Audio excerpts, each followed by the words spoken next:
Welcome to the T-Squared Dad's Brown Bag Podcast. Here's your hosts, Kyle Baker and Dieter Burrell.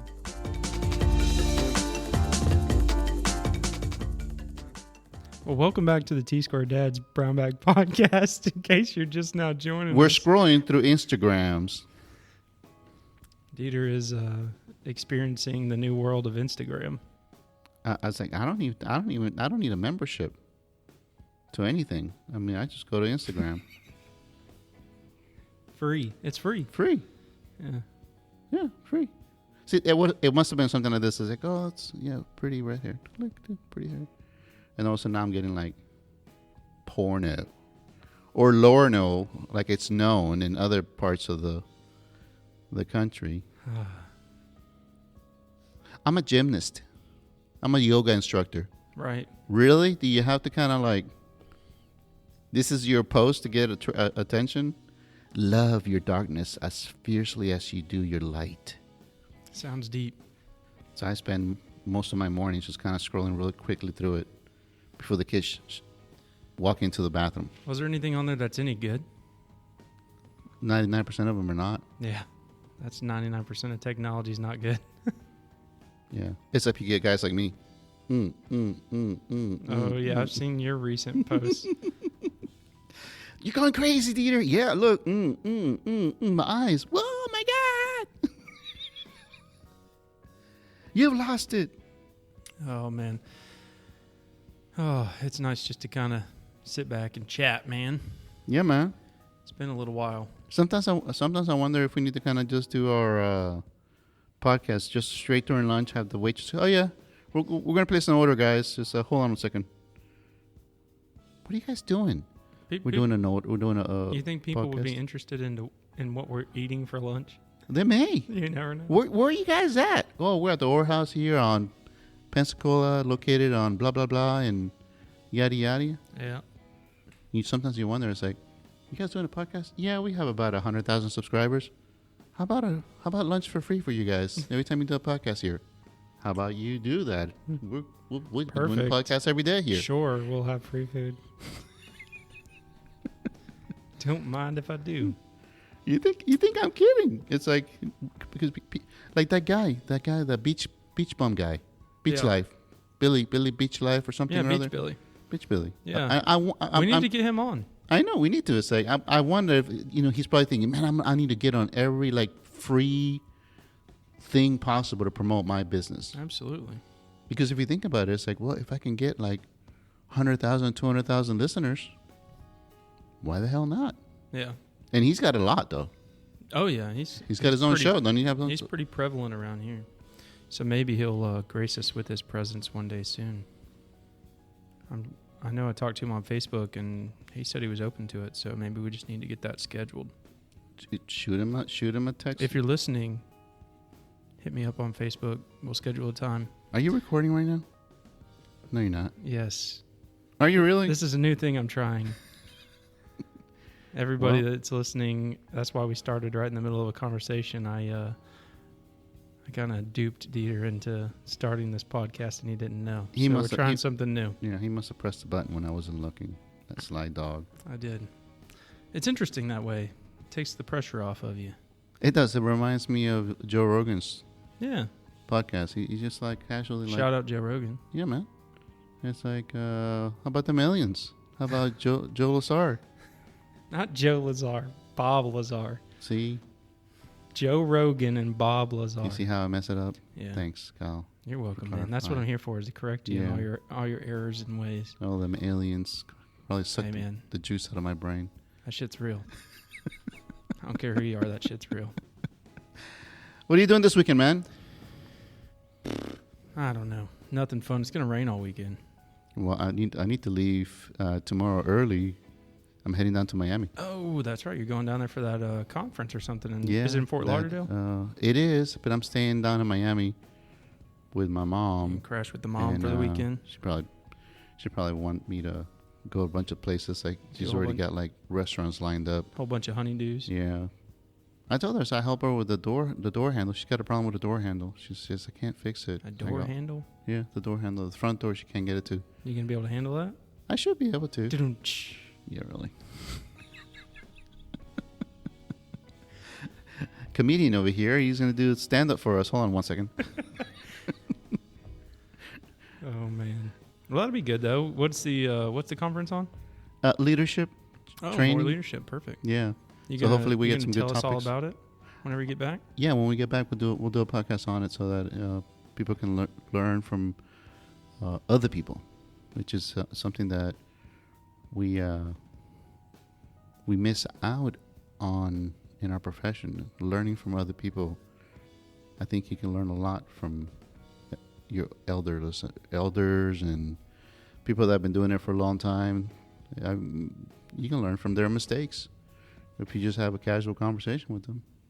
You know, sometimes some people are not willing to share. They seem bothered by you asking. I've noticed that throughout the years.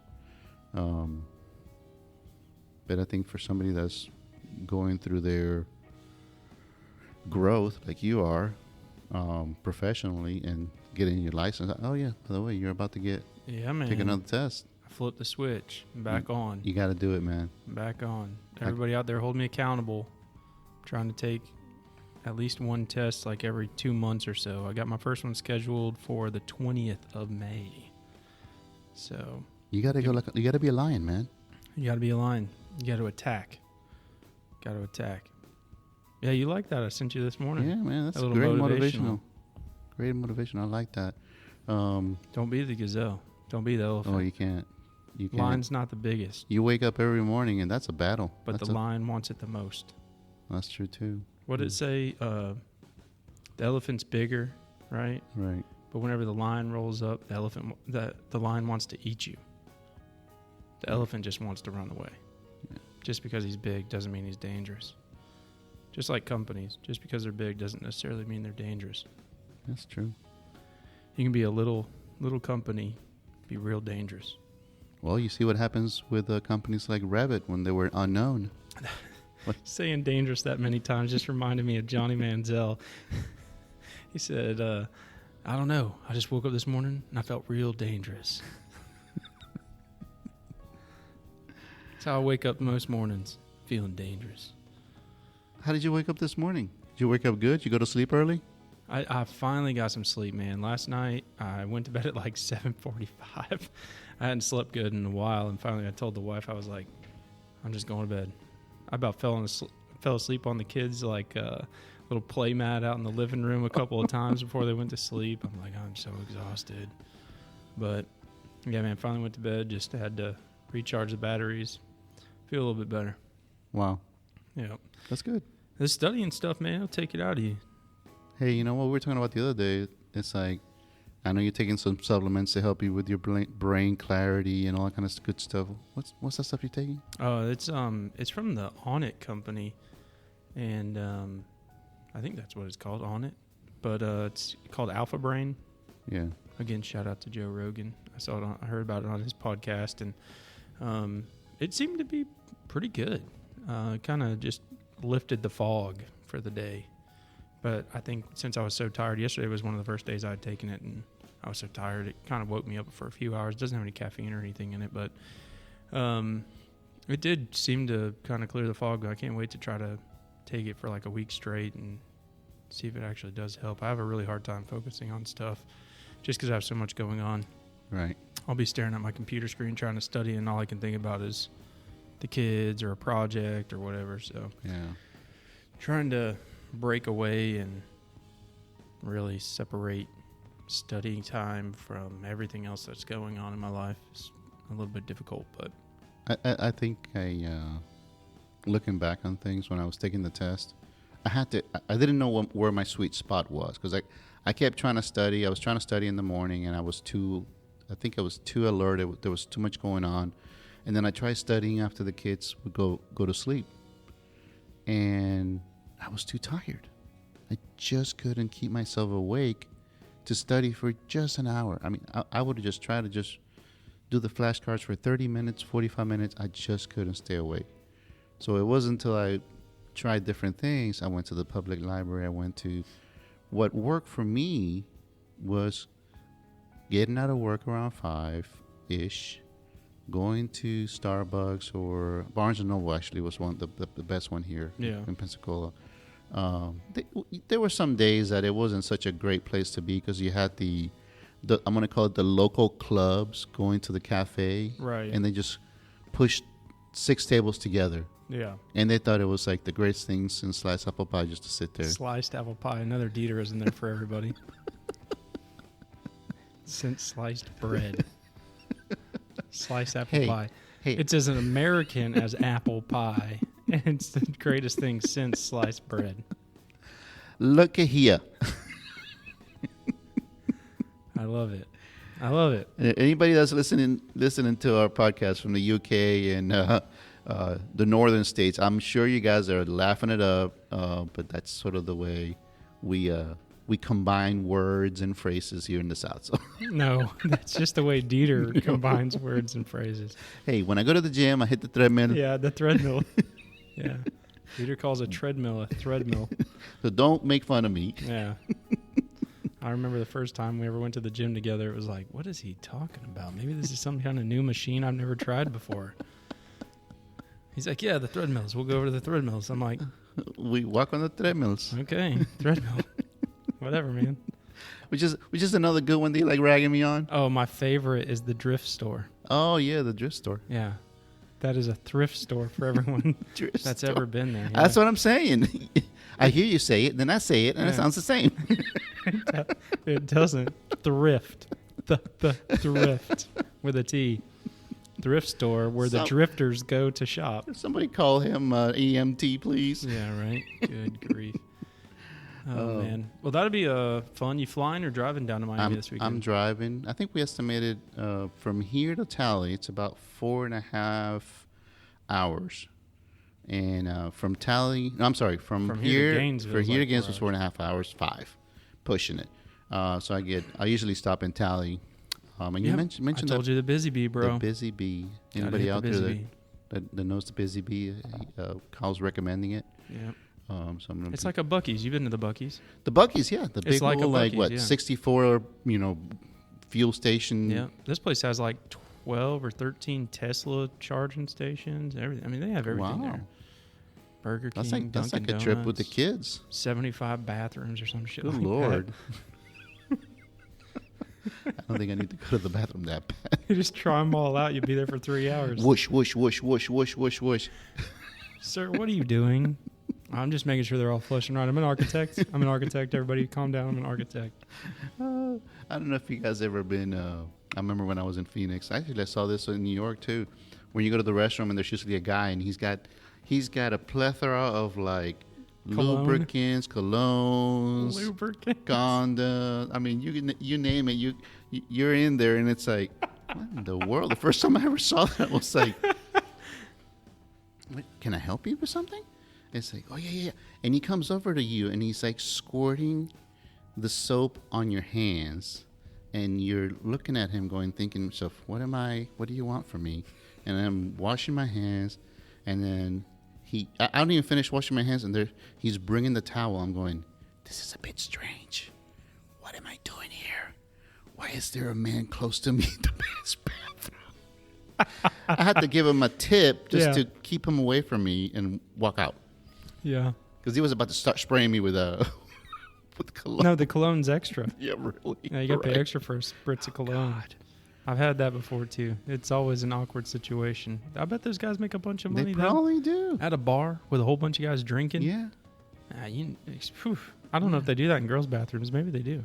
They'd make a lot more money that way. Oh, yeah, they would make a lot. Girls always trying to go to the bathroom all the time when they're drinking. Yeah. I'm guilty of it, too, but... Yeah, well... Yeah, it happens. If he goes to squirt the soap in your hand, man, you just give him the old split. Open your hands up right as soon as you squirt. Oh, sorry. If you guys aren't watching what Kyle's is doing, what he means by doing the split is separating his hands so that the guy squirts the soap between the hands. Yeah, just create a hole right there. Let Squirt. the soap fall right through. So don't turn it into something naughty. I know you guys listening out there probably come up with some weird visuals. But yeah, I'm going to be going to Miami. Leadership. And I'm going to be attending that leadership. That'd be good. And so hopefully you get some good stuff out of it. Bring it back and share hopefully with we get to meet else. some interesting people and learn some new tactics, some new methodology, some different ways of to get better at what you do, to get better at working with other people. Let's put it that way. It's just basically. That's the hardest part. It is the hardest part. That is the hardest part, man, is working with other people. The work itself is not really that difficult. Yeah. The managing other people and managing other people's personalities and getting everybody to get on the same page, that is the hardest part. Yeah. I remember when I was an intern, I had a conversation with this senior architect, and he said, and I remember this, he says, don't worry, with time, you will acquire experience. But one thing that nobody can beat you at, you can have all the experience you want, he says, but if you're licensed and the other person isn't, you've just won the race. Trump card. You've just won the race. It doesn't matter how many years the other person may have had 100 years experience doing it, but the moment that you're licensed, you're put in the big boys table. Yeah. That's what I'm trying to do it, man. That's the way to do it. I'm ready to get out of this little booster chair. And you gotta play. When you're playing cards, you gotta know the rules. Yeah. And once you know the rules, then you're gonna get better at it. Yeah. So and that's why I always kind of say motivation things to you. It's like think of the test. Don't think of the test as like, oh my God, I'm gonna fail it. I'm gonna fail it. You said it best. I think you were watching some sort of video motivation about testing. It's like you should think of your test as if you were gonna fail it. Study it as if you're going to pass it, but when you take it and you pass it, then it's an achievement. But if you fail it, it should be like, okay, scratch that off. Yeah, one of the things I said, it's $235 each time you take the test, and there's 6 of them. So what he said was, each test, don't think of it as $235. Think of each test as $705. That's the number that you should remember. And $705 is taking that test 3 times. So he said, don't think of it as failing a test. Think of it as taking a really expensive practice test. When you go and you take it, maybe you pass it, maybe you don't, but don't ever think of failing one of those tests as like a complete problem. There's a lot of people, and I'm guilty of it myself. They take the test, they fail it, and it just kills them. Their ego's down. They're like, I can't believe it. I do this every day. I should be able to pass these tests. But they fail it, and then they take 6 months or a year. Yeah. I took 2 years off with COVID and everything, but my last past test was February or March of 2019. Yeah. And the last time I took a test was June of 2019. Failed that, and then we had COVID, and I had a kid, and now it's been 2 years. And it'll be almost the 2-year anniversary of my failed test whenever I take this next one. That happened to a buddy of mine. I almost say his name, but he no longer lives here in Pensacola.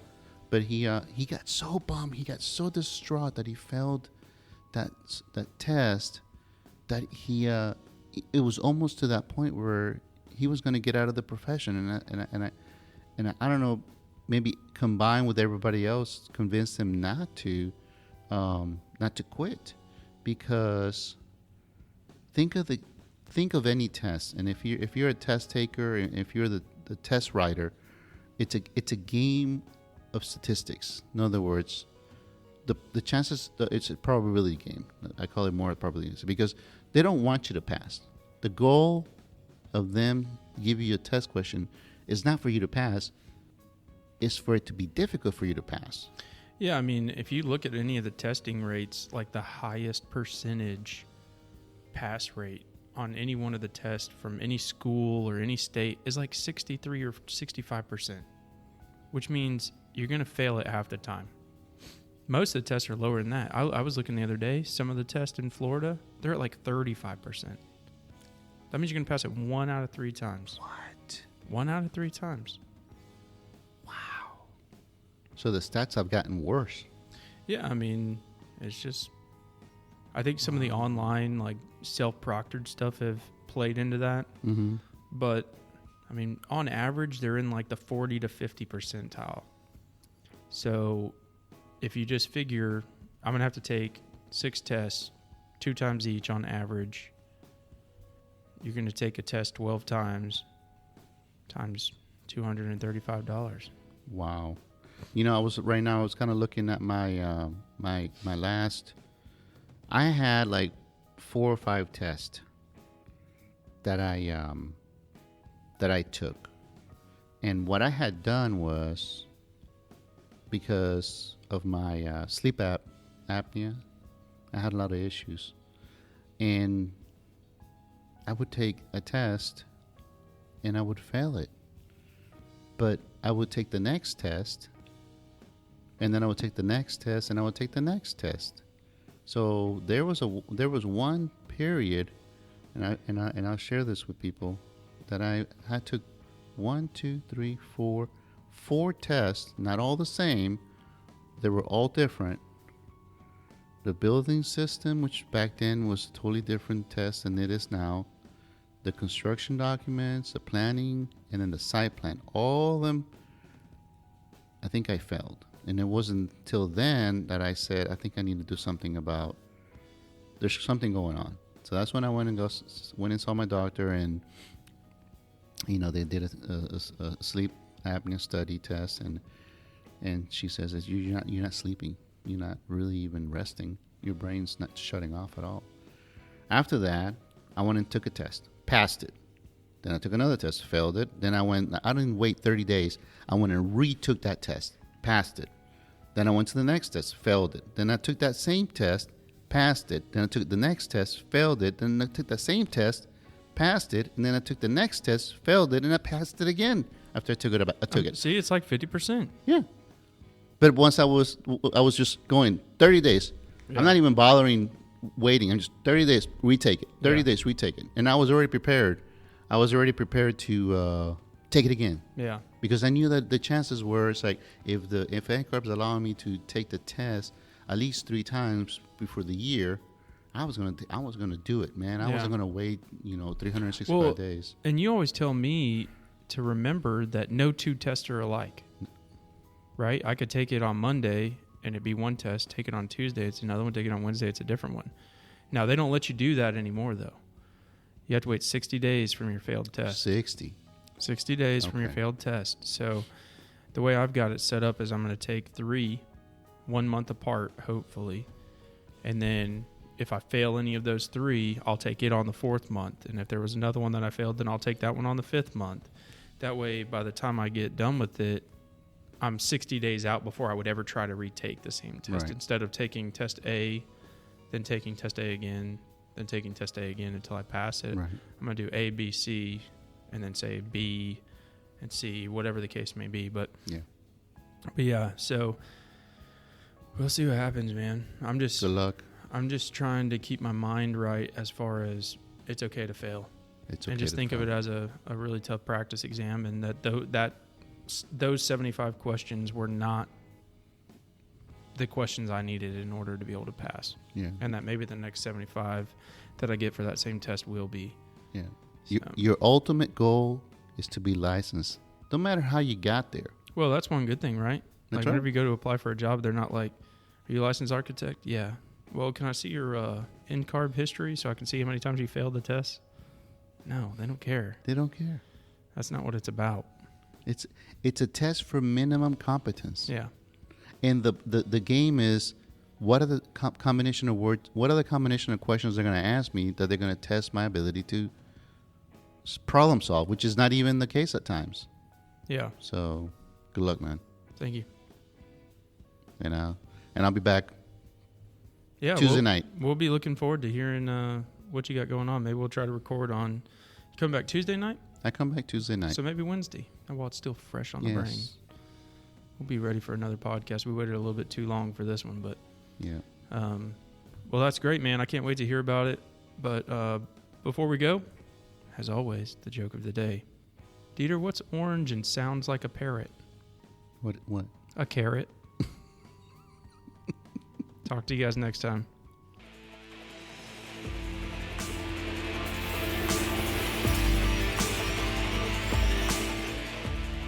Thanks for listening to the T-Squared Dad's Brown Bag Podcast. Please subscribe on your favorite platform, and we will talk to you next time.